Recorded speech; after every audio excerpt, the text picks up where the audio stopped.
Haima, ise password. To now gi yum do natro sibo. Sidi magi hanagi yum segai baduni ne. Magi yum ahan baduna kadai da chatkraba. Ise password. To now na tamna lai but chane hari se chumlani ko. Nahan makai mana leiramba yum do. Mitrangi yum oira male haiba. Chumdoini. Nahan makai aikhoi yum da tamna lai but hazali do. To now na ni haido chummedana.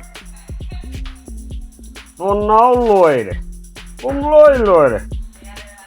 Haita mania. Nang di to now ga lemina bani. Magi maral nathum yum phazaba ka to bu kadai da chatkrage haiba. To now loire hadi loire. Loire. Haima, ise password. To now ga khoidum ga di asida la itu. Ish, kay kidro sila ka. Sawa mong na rin si dia. Tao khudom, amuk sila sila oh.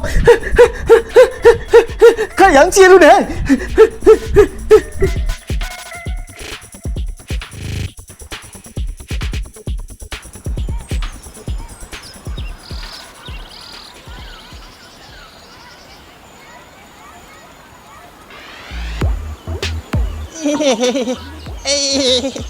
On talk na suti na pura krehe Masibum na magsito na na tokan bangak ta ni Mana butcha na nga ay ngon na nupi sing do na tay na ni Ana tokan lingak ta ni Ay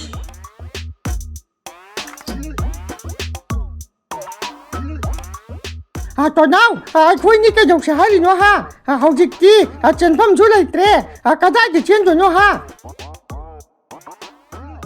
Tao khudom, masi ki helicopter se thau gi hekta pai ra si. To now, khoi gi helicopter so thau ba hai ta na. Hera tao khudom, ai na han makai thau roi hai du na thau do bagi wa ne. Khunji ki kwai di ki sak phajaba, kwai di ki hai singba, to naw ni keino. Lo, helicopter si ka khalu.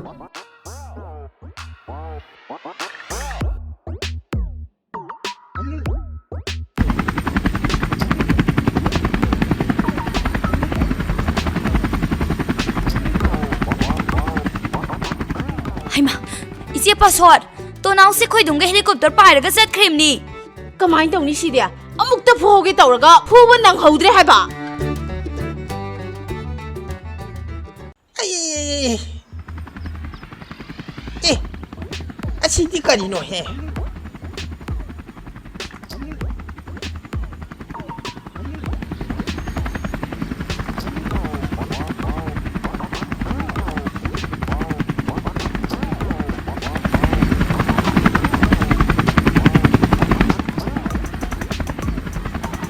Kari no sidi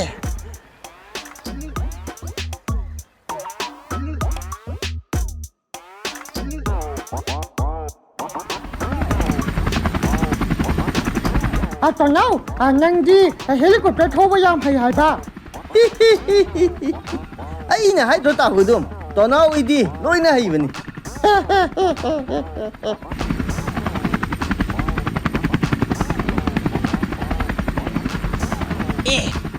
Asina kadai dagi helicopter no Asidi nahan to naugi yung mamang da kamauba helicopter do maline.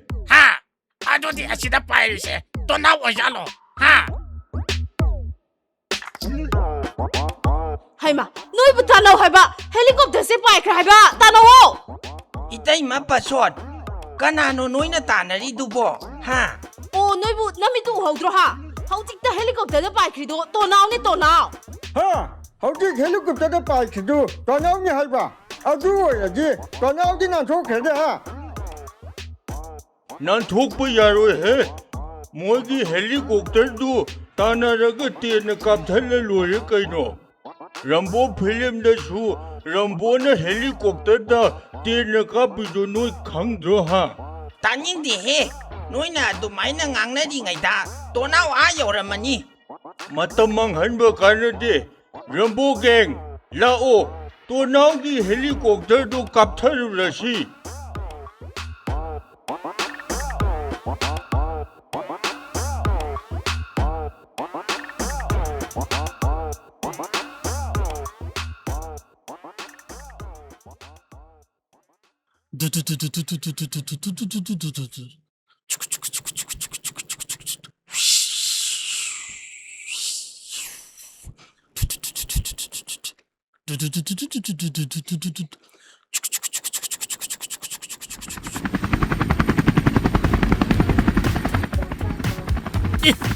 ꯑꯁꯤꯗ ꯇꯣꯅꯥꯎꯒꯤ ꯍꯦꯂꯤꯀꯣꯞꯇꯔꯗꯨꯅꯤꯅꯦ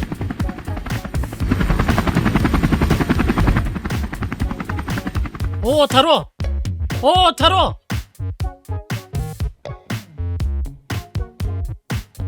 ꯑꯣ ꯊꯥꯔꯣ ꯑꯣ ꯊꯥꯔꯣ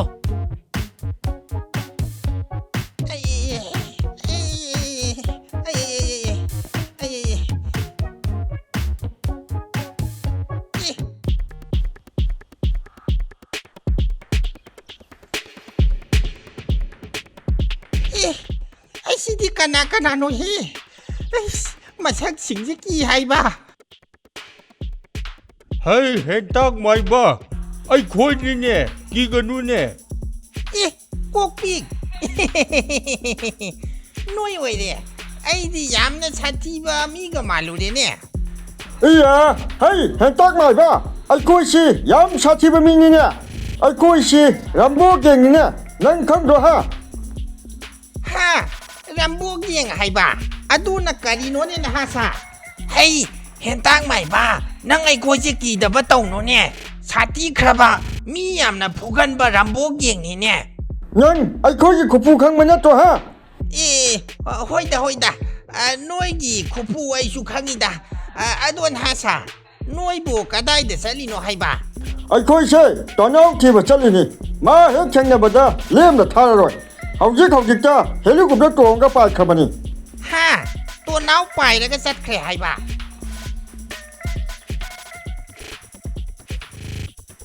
ꯍꯩ ꯍꯦꯟꯇꯥꯛ ꯃꯥꯏꯕ ꯅꯪꯅ ꯅꯣꯡꯊꯛꯇ ꯌꯦꯡꯉꯤꯗꯨ ꯀꯔꯤꯅꯣ ꯍꯥ ꯅꯣꯏꯅ ꯇꯣꯅꯥꯎ ꯄꯥꯏꯈ꯭ꯔꯦ ꯍꯥꯏꯗꯨꯗ ꯌꯦꯡꯕꯅꯤꯅꯦ ꯀꯗꯥꯏꯗ ꯄꯥꯏꯔꯤꯅꯣꯅꯦ ꯎꯁꯨ ꯎꯗꯅ hey hentak mai ba hai ba apang tonau ma thak ta pai hai ba nya te ne helicopter tong ga pai hai ba ni ne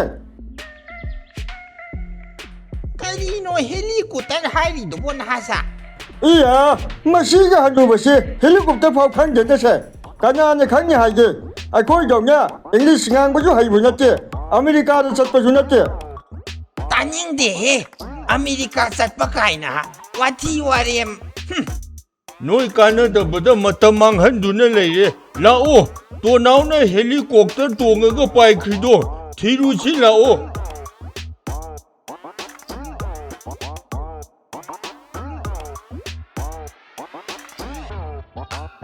ꯇꯣꯅꯥꯎꯗꯤ ꯃꯊꯛꯇ ꯄꯥꯏꯁꯨ ꯄꯥꯏꯗꯦꯅꯦ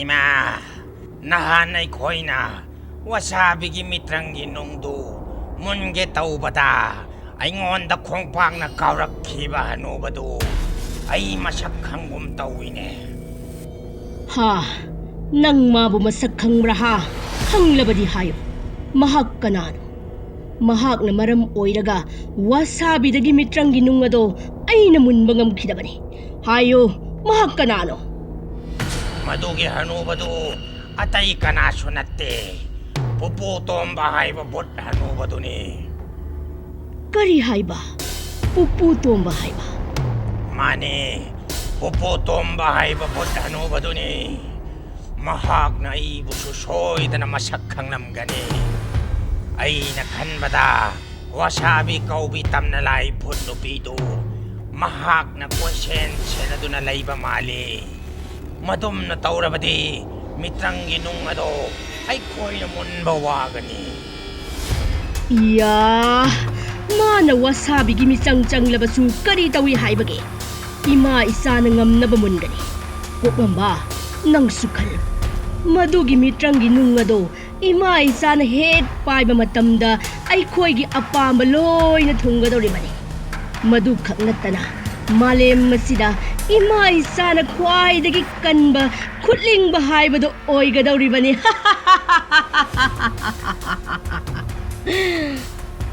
ꯑꯗꯨꯕꯨ ꯂꯨꯔꯤꯕꯗꯤ ꯄꯨꯄꯨ ꯇꯣꯝꯕꯒ ꯃꯥꯌꯣꯛꯅꯕ ꯑꯁꯤꯅꯤ ꯅꯪꯅ ꯃꯗꯨꯒꯤꯗꯃꯛ ꯀꯔꯤꯁꯨ ꯋꯥꯅꯤꯡꯉꯥꯏ ꯂꯩꯇꯦ ꯄꯨꯄꯨ ꯇꯣꯝꯕꯕꯨ ꯃꯥꯏꯊꯤꯕ ꯄꯤꯕꯒꯤ ꯂꯝꯕꯤ ꯑꯗꯨꯝ ꯂꯥꯛꯀꯅꯤ ꯑꯩꯈꯣꯏ ꯋꯥꯁꯥꯕꯤ ꯁꯦꯟꯅꯕ ꯂꯦꯞꯄꯣꯏꯁꯤ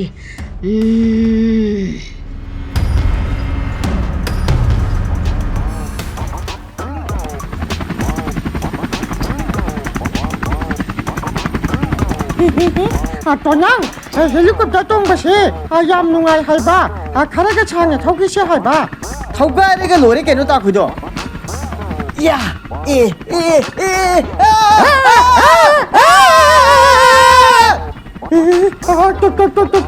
ꯇꯣꯅꯥꯎ ꯍꯦꯂꯤꯀꯣꯞꯇꯔꯁꯤ ꯀꯩꯗꯧꯔꯒꯦ ꯍꯥꯏꯕ ꯈꯪꯗꯦ ꯇꯥꯈꯣꯏꯗꯣ ꯐꯖꯅ ꯄꯥꯏꯕ ꯌꯥꯗ꯭ꯔꯦ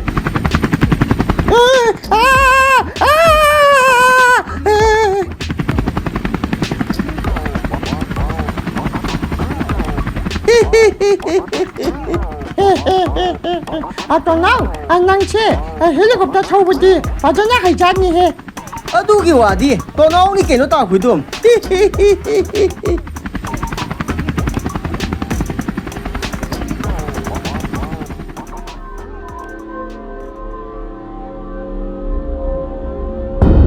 ꯏꯆꯥ ꯅꯨꯄꯥ ꯀꯣꯛꯉꯝꯕ ꯏꯃꯥ ꯋꯥ ꯍꯥꯏꯒꯦ ꯃꯨꯟꯅ ꯇꯥꯎ ꯏꯃꯥ ꯏꯆꯥꯅ ꯎꯃꯪ ꯃꯅꯨꯡꯁꯤꯗ ꯑꯗꯨꯝ ꯂꯩꯁꯤꯟꯗꯨꯅ ꯂꯩꯔꯕꯗꯤ ꯋꯥꯁꯥꯕꯤꯅ ꯄꯥꯏꯔꯤꯕ ꯃꯤꯇ꯭ꯔꯪꯒꯤ ꯅꯨꯡ ꯑꯗꯣ ꯃꯨꯟꯕ ꯉꯝꯂꯔꯣꯏ ꯄꯨꯄꯨ ꯇꯣꯝꯕꯅ ꯃꯥꯕꯨ ꯁꯦꯟꯅꯗꯨꯅ ꯂꯩꯔꯗꯤ ꯅꯨꯡ ꯑꯗꯨ ꯃꯨꯟꯕ ꯋꯥꯒꯅꯤ ꯍꯥꯏꯕꯅꯤꯅꯦ ꯏꯃꯥ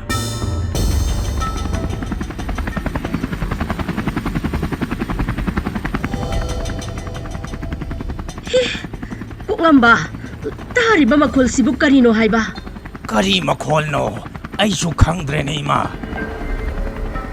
ꯀꯣꯛꯉꯝꯕ ꯃꯈꯣꯜ ꯑꯁꯦ ꯏꯃꯥ ꯌꯥꯝꯅ ꯀꯤꯔꯦ ꯏꯃꯥ ꯆꯦꯜꯂꯒꯦ ꯑꯩꯁꯨ ꯀꯤꯔꯦꯅꯦ ꯏꯃꯥ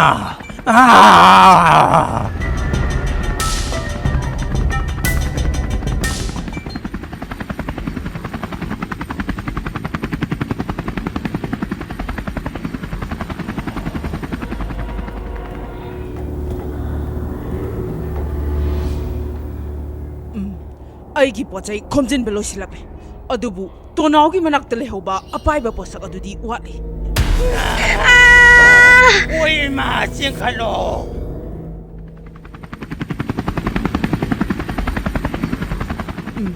ꯇꯣꯅꯥꯎꯒꯤ ꯃꯅꯥꯛꯇ ꯂꯩꯍꯧꯕ ꯑꯩꯒꯤ ꯑꯄꯥꯏꯕ ꯄꯣꯠꯁꯛ ꯑꯗꯨ ꯃꯁꯤꯗ ꯂꯥꯛꯂꯦ ꯉꯥꯏꯈꯣ ꯍꯧꯖꯤꯛ ꯑꯩꯒꯤ ꯏꯃꯥꯡꯗ ꯀꯣꯛꯉꯝꯕ ꯃꯃꯥ ꯃꯆꯥꯅ ꯀꯤꯗꯨꯅ ꯆꯦꯟꯈꯤꯕꯗꯨ ꯇꯣꯅꯥꯎꯅ ꯊꯧꯔꯤꯕ ꯑꯄꯥꯏꯕ ꯄꯣꯠꯁꯛ ꯑꯁꯤꯕꯨ ꯀꯤꯕꯗꯒꯤ ꯑꯣꯏꯖꯥꯠꯂꯥ ꯃꯥꯅꯦ ꯇꯣꯅꯥꯎꯅ ꯊꯧꯗꯨꯅ ꯀꯣꯏꯄꯥꯏ ꯄꯥꯏꯔꯤꯕ ꯄꯣꯠꯁꯛ ꯑꯁꯤꯕꯨ ꯀꯤꯕꯗꯒꯤ ꯃꯈꯣꯏ ꯃꯃꯥ ꯃꯆꯥ ꯑꯗꯨ ꯆꯦꯟꯈꯤꯕꯅꯤ ꯐꯔꯦ ꯑꯄꯥꯏꯕ ꯄꯣꯠꯁꯛ ꯑꯁꯤ ꯇꯣꯅꯥꯎꯒꯤ ꯃꯇꯝ ꯈꯔ ꯑꯣꯏꯖꯔꯁꯅꯨ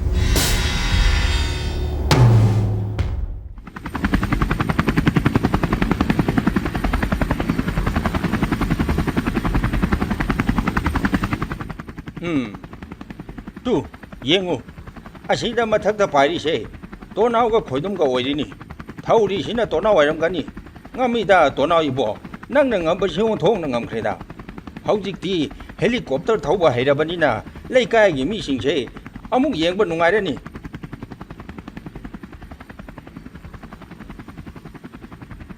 ꯑꯗꯨꯕꯨ ꯑꯩꯅ ꯉꯛꯂꯤꯕꯗꯤ ꯋꯥꯁꯥꯕꯤ ꯀꯧꯕꯤ ꯇꯝꯅ ꯂꯥꯏ ꯚꯨꯠꯇꯨꯅ ꯃꯥꯒꯤ ꯃꯔꯜ ꯃꯊꯨꯝ ꯈꯣꯝꯖꯤꯜꯂꯛꯄꯗ ꯇꯣꯅꯥꯎꯒꯤ ꯍꯦꯂꯤꯀꯣꯞꯇꯔꯁꯤ ꯌꯥꯎꯈꯤꯗ꯭ꯔꯤꯕꯁꯤ ꯀꯔꯤꯒꯤꯅꯣ ꯑꯩꯅ ꯐꯥꯎ ꯈꯪꯗ꯭ꯔꯒ ꯅꯪꯅ ꯀꯃꯥꯏꯅ ꯈꯪꯒꯗꯧꯔꯤꯕ ꯍꯥ ꯃꯔꯝ ꯑꯃꯗꯤ ꯁꯣꯏꯗꯅ ꯂꯩꯔꯝꯒꯅꯤ ꯇꯥꯅꯧ ꯇꯥꯅꯧ ꯇꯣꯅꯥꯎꯁꯦ ꯀꯞꯊꯠꯂꯨ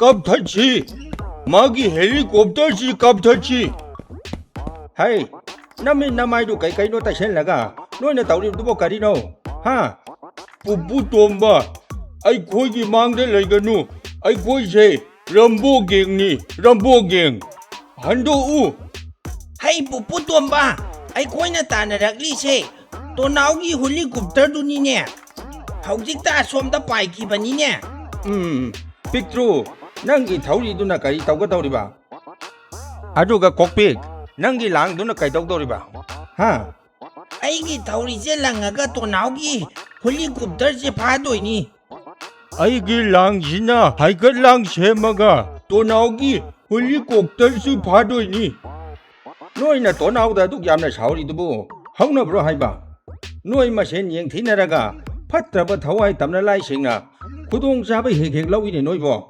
ꯈꯟꯅꯒꯅꯨꯅꯦ ꯀꯔꯤꯒꯤ ꯁꯥꯎꯔꯣꯏꯗꯣꯏꯅꯣ ꯄꯨꯄꯨ ꯇꯣꯝꯕ ꯑꯩꯈꯣꯏꯕꯨ ꯑꯄꯪꯕꯗꯧꯅ ꯑꯃꯦꯔꯤꯀꯥꯗ ꯊꯥꯔꯤꯅꯤ ꯍꯥꯏꯔꯒ ꯇꯝꯅ ꯂꯥꯏ ꯂꯩꯕ ꯎꯃꯪ ꯑꯃꯗ ꯇꯣꯅꯥꯎꯅ ꯊꯥꯖꯤꯜꯂꯤꯅꯤꯅꯦ ꯑꯁ ꯀꯥꯟꯅꯗꯕꯗ ꯃꯇꯝ ꯃꯥꯡꯍꯟꯗꯨꯅ ꯂꯩꯔꯦꯅꯦ ꯇꯧꯔꯤꯁꯦ ꯍꯩ ꯀꯣꯛꯄꯤꯛ ꯑꯩꯅ ꯅꯍꯥꯟꯅ ꯂꯤꯗꯔ ꯑꯣꯏꯒꯦ ꯍꯥꯏꯕꯗ ꯌꯥꯔꯝꯃꯗꯤ ꯇꯣꯅꯥꯎꯒꯤ ꯍꯦꯂꯤꯀꯣꯞꯇꯔꯁꯦ ꯅꯍꯥꯟꯅ ꯊꯨꯒꯥꯏꯔꯝꯃꯅꯤ ꯄꯨꯄꯨ ꯇꯣꯝꯕ ꯑꯩꯈꯣꯏ ꯊꯕꯛ ꯌꯥꯝ ꯆꯤꯜꯂꯤ ꯂꯝꯕꯤꯗ ꯂꯩꯌꯨ ꯍꯟꯗꯣ ꯍꯩ ꯑꯄꯪ ꯁꯥ ꯅꯣꯏꯅ ꯇꯧꯔꯤꯗꯣ ꯀꯥꯟꯅꯔꯣꯏꯅꯦ ꯅꯣꯏꯅ ꯇꯣꯅꯥꯎꯒꯤ ꯍꯦꯂꯤꯀꯣꯞꯇꯔꯁꯦ ꯊꯨꯒꯥꯏꯔꯗꯤ ꯅꯣꯏ ꯑꯋꯥꯐꯝꯗ ꯇꯥꯒꯗꯧꯔꯤꯕꯅꯤꯅꯦ ꯑꯗꯨꯒ ꯍꯦꯂꯤꯀꯣꯞꯇꯔ ꯊꯨꯒꯥꯏꯕ ꯅꯠꯇꯦꯛꯁꯨ ꯅꯠꯇꯦ ꯌꯦꯡꯅꯕ ꯇꯥꯔꯦꯗꯅ ꯄꯨꯄꯨ ꯇꯣꯝꯕ ꯑꯩꯈꯣꯏ ꯔꯝꯕꯣ ꯒꯦꯡꯅꯤ ꯀꯤꯗꯕ ꯇꯧꯖꯅꯨ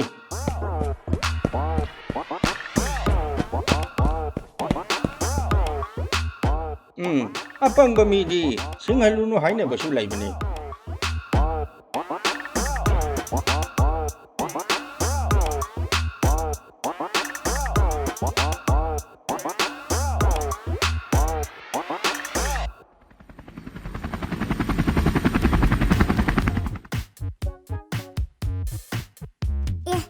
ꯑꯁꯤꯗꯤ ꯇꯥ ꯇꯣꯅꯥꯎꯅꯤꯅꯦ ꯑꯁꯤꯁꯦ ꯃꯥꯒꯤ ꯍꯦꯂꯤꯀꯣꯞꯇꯔꯗꯨꯅꯦ ꯂꯥꯛꯑꯣ ꯌꯦꯡꯁꯤ ꯂꯥꯛꯑꯣ ꯇꯥ ꯇꯣꯅꯥꯎ ꯁꯤꯁꯦ ꯅꯪꯒꯤ ꯍꯦꯂꯤꯀꯣꯞꯇꯔꯔꯣ ꯍꯥ ꯃꯥꯅꯤꯅꯦ ꯑꯩꯒꯤ ꯍꯦꯂꯤꯀꯣꯞꯇꯔꯅꯤꯅꯦ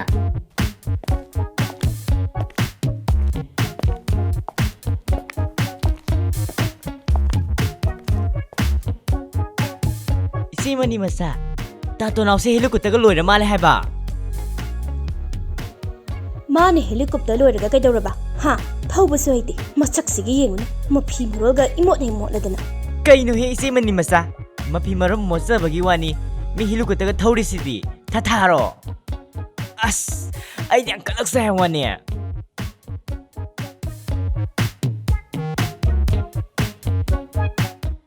ताखुदोम अखोई मणिपुरदा हेलीकॉप्टर लोइब नुपासे अइना अहानबनी अइ मुक सेन पाइबा अखोई स्वाइदा लैपो नते अदुदा अइना याम नोंगिंगदि मी मसक खंगदबा मी याम नुसितबा लैसाबी खरा अखोई स्वाइदा लैरिने मोइ सिंगसे अइ मसक उनिंगदेने लाओ चसी सेन पाइबा अखोइदिने मोइना तोंगबा ngamdaba हेलीकॉप्टर से तोंगने अथा फमदा कुइरुसी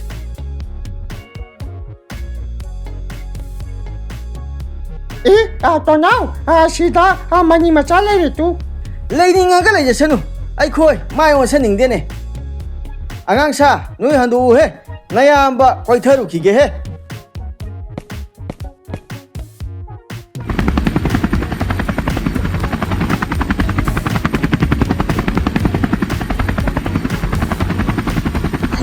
असिंबगिसु हेलीकॉप्टर जे थौरगा चटख्रे हाइबा अस आई दो तो न कलक सकरे हे